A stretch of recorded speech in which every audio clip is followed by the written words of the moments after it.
que me comentara un poco, porque uno de los argentinos que estuvo participando de la cumbre de este encuentro para la protección de menores en el Vaticano es el presidente del Episcopado Argentino, Monseñor Oscar Ojea. Y yo le agradezco mucho al encargado de comunicaciones, de prensa de la conferencia episcopal que esté en comunicación, Padre Máximo Jursinovi. Buen día, Tito Garabal te saluda, ¿cómo te va?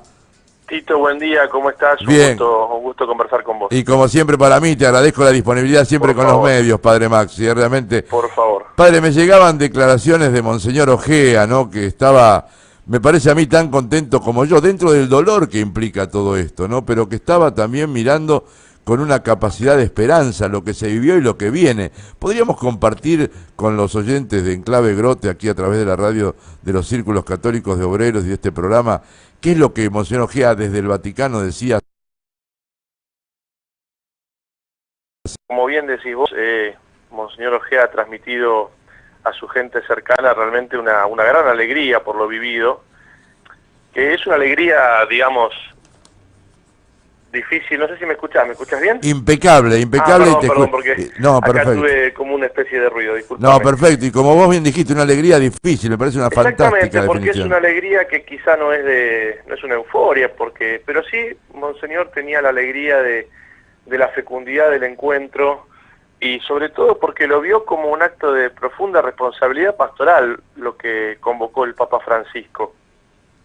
Monseñor Ojea expresó claramente que las charlas fueron de una profundidad enorme, enfatizó también el espíritu fraterno que se vivió no solamente en la reunión donde se veía que estaban todos los obispos juntos con el Papa, sino también lo que se veía en los grupos menores de trabajo, y realmente Monseñor manifestó esa serenidad y esa paz por el sentido de preocupación común que había en todos los obispos, ¿no? Entonces, es un tema difícil que por supuesto duele muchísimo a la Iglesia, que duele muchísimo a los obispos, y que, como ha dicho alguien también la semana pasada, claramente lo vemos al Papa Francisco poniéndose a la Iglesia en este dolor y en este flagelo sobre sus hombros, ¿no? Y bueno, Monseñor sí estaba profundamente conmovido por la profundidad, por supuesto por la escucha de las víctimas, y me imagino que también, no ha regresado todavía, pero me imagino también seguramente con deseos de poner en marcha también las cosas que el Papa ha pedido en la Iglesia Argentina. Claro, a mí me impresionaba cuando Monseñor Ojea decía esto de que se había planteado concretamente desechar toda forma de encubrimiento a vida, ¿no? Que perjudicaría a las víctimas. Creo que es toda una definición y coincide con lo que el Papa decía el domingo en la clausura.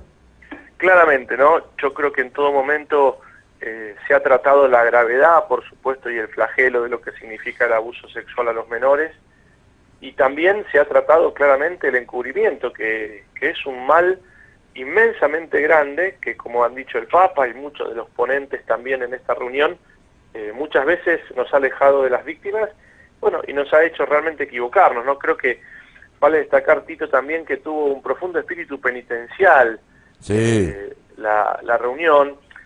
Muchas veces podemos coincidir que quizá para afuera esto no es tan importante porque la gente espera medidas concretas y porque la gente quizá espera muchas veces acciones visibles, como lo dijo el mismo Papa, que el pueblo fiel esperaba acciones concretas, pero no quiero dejar de destacar ese espíritu penitencial que para los cristianos significa pedir perdón, significa asumir nuestras culpas, que insisto, quizá no vende para afuera, porque no tiene grandes títulos, pero la actitud penitencial también es importante para los cristianos. Hoy también el Papa daba a conocer el mensaje de Cuaresma. Entonces creo que eso también es importante destacarlo, ¿no? El espíritu penitencial que tuvo toda la reunión. Pero además, Padre Maxi, yo me quedaba impresionado cuando el Papa decía, son normas, no orientaciones. Acá ya hay un cambio, porque digamos, el Papa lo que está planteando es que ahora ya hay normas, y Monseñor Ojea hablaba de un vademecum para obispos. Exactamente, quedó claro después de la reunión que la Santa Sede y la Congregación para la Doctrina de la Fe va a confeccionar también vademecum y disposiciones particulares para el Estado Vaticano para seguir teniendo las diócesis, herramientas para el abordaje de la protección de los menores, ¿no? Así que creo que también se ve, más allá de lo que vemos, cuestiones concretas a futuro que se seguirán trabajando. Padre Maxi, yo creo que este flagelo de los abusos es la cruz del pontificado de Francisco, ¿no? Creo que es la cruz de la Iglesia, ¿no? En este tiempo, y lo bueno es que lo vemos al Papa Francisco como ya también el Papa Benedicto, realmente con deseos profundos de hacer todo lo posible para que este flagelo realmente se termine. Y en esto destaco también, querido Tito, que lo ha dicho el Papa en el discurso final, bueno, ojalá que aún en su dolor la Iglesia pueda convertirse en modelo para la sociedad, de poder erradicar realmente esto, ¿no? Fue muy llamativo y trajo realmente mucha sorpresa que el Papa en el discurso final hablara de otro tipo de la explotación de los menores a través del turismo sexual, cosas que muchas veces pasan desde en el internet, mundo, ¿no? Del mundo digital también.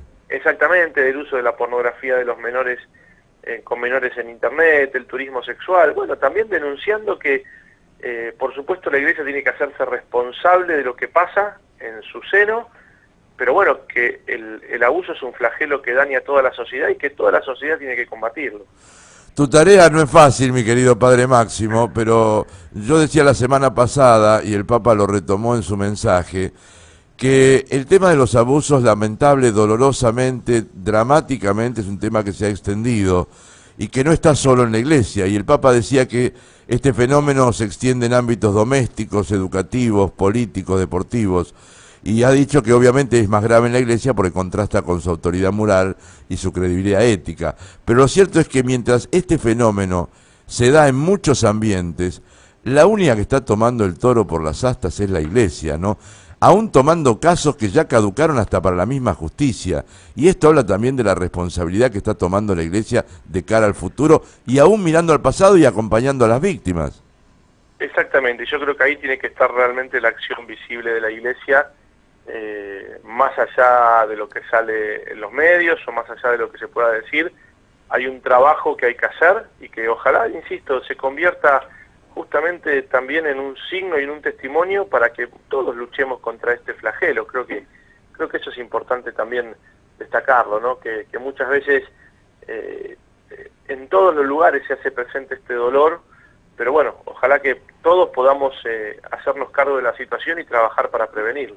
Como bien dijiste, se habló mucho, se habló parcialmente a mi gusto de algunos temas de lo que pasó en estos 4 días en el Vaticano. Si vos tuvieras que concluir un poco lo que te gustaría que la gente conociera o con la idea con la cual se quedaran los oyentes que nos están ahora compartiendo este momento, Padre Máximo, ¿cuál sería tu comentario final a modo de lo que la gente debería tener en claro de lo que pasó en el Vaticano y lo que viene de acá para adelante? Yo creo que claramente, en primer lugar, destacar el discurso final del Papa Francisco. Sí. Tito, yo creo que personalmente, esto es una opinión personal, creo que estamos claramente ante uno de los discursos que ha sido, digamos, más importante del pontificado de Francisco, y algo que me dijo Monseñor Oscar en una comunicación personal con él desde allá, que es que todos los cristianos realmente podamos leer detenidamente el discurso del Papa Francisco al final. Creo que claramente, digamos, es importante poder, en una cultura que a veces nos cuesta a todos un poco leer, claramente, bueno, leer detenidamente y más de una vez, si se puede, todo lo que fue ese cierre del Papa Francisco en esa celebración del domingo a la mañana. Es que esas 8 dimensiones que el Papa propone son impresionantes, porque cada una encierra una cantidad de caminos a transitar y de responsabilidades que realmente, la verdad, como vos dijiste, es uno de los discursos más importantes, porque además fue un discurso, no fue la homilía de la misa, la homilía la dio otro sacerdote, otro cardenal, sino que él habló al final, ¿no? Creo que el Papa quiso en ese momento poder volcar todo lo que él sentía en su corazón y su deseo de pastorear a la Iglesia en este tema. A ver, te voy a pedir ayuda. Mi intención para el sábado en Claves es pasar algo de la celebración penitencial, obviamente la síntesis de este mensaje y alguna de las partes del interior, ¿no? Cuando habla la monja nigeriana, nuestra querida amiga, colega Valentina Lesraki, ¿no? Y algunas otras personas en la sala, porque eso muestra también con la libertad con que se habló en la sala, ¿no? Sí, y quisiera destacar esto, Tito, también, creo que fue la primera vez y son pasos también importantes, hubo 3 exposiciones de mujeres en la sala, y creo que eso también es algo para destacar, y el Papa lo ha dicho cuando la subsecretaria del Dicastero para Laicos y Familia termina, él dice, cuando una mujer habla de la iglesia está hablando de sí misma, ¿no? Sí, qué definición, qué bárbaro. Exactamente, poniendo a la mujer como de relieve también en un encuentro de estas características. No, y la religiosa nigeriana también. Sí, sí, sí. Fue una maravilla la exposición de la religiosa esta, porque además con la crudeza que habló del dolor que vivían ellos en África, ¿no? La verdad que fue... Y Valentina iluminando, bueno, yo la conozco a Valentina desde el año 1987, así que si no es la decana de los acreditados en la Santa Sede, pega en el poste. Sí, sí, creo que es una de las que ya hace más tiempo que está acreditada y que ha compartido innumerable cantidad de viajes con los papas, digamos. Mirá, en este momento debe ser una de las que mayor cantidad de viajes tiene, porque acompañó a Juan Pablo II. Ya en el 87 venía conmigo en el vuelo papal, ahí la conocí yo. Y la verdad que cada vez que nos vemos en Roma, siempre nos sentamos a tomar un café y charlamos, y ella dice que una de las grandes cosas que le pasó en su vida fue tener esta posibilidad de trabajar ahí, ¿no? Y cubrir esta cotidianidad con los papas. Pero ella con Francisco está azorada, no entra adentro de sí misma de la alegría que tiene de ver al Papa Francisco, y es mexicana, ¿no? No es argentina. Sí, sí. No, y realmente ha sido un testimonio muy, muy valioso, claramente, para la cumbre. Padre Máximo, muchas gracias por compartir lo que Monseñor Ojeda decía y también por compartir tu testimonio como sacerdote, y además gracias por el trabajo que estás haciendo. Sé que no es fácil la dirección de prensa de la Conferencia Episcopal Argentina y es un momento aún mucho más complejo de los que nos tocó a alguno de nosotros estar allí, así que adelante, nuestras oraciones por tu trabajo y gracias por esta disponibilidad que siempre tenés para con los periodistas, Padre. Muchísimas gracias, Tito, y un saludo.